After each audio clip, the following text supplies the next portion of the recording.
ánimo. Por etimología, ánimo proviene del latín animus y del griego soplo. Significa alma o espíritu. Es un principio de la actividad humana. Valor, esfuerzo, energía.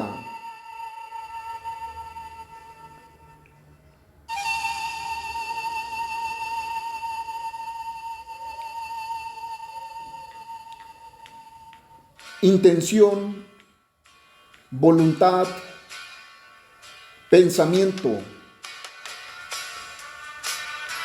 Es por eso que humanamente te comparto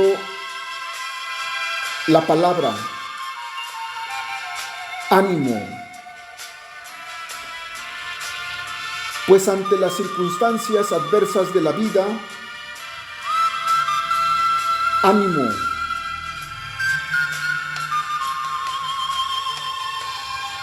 Ánimo con A del anáhuac y de la mexicanización.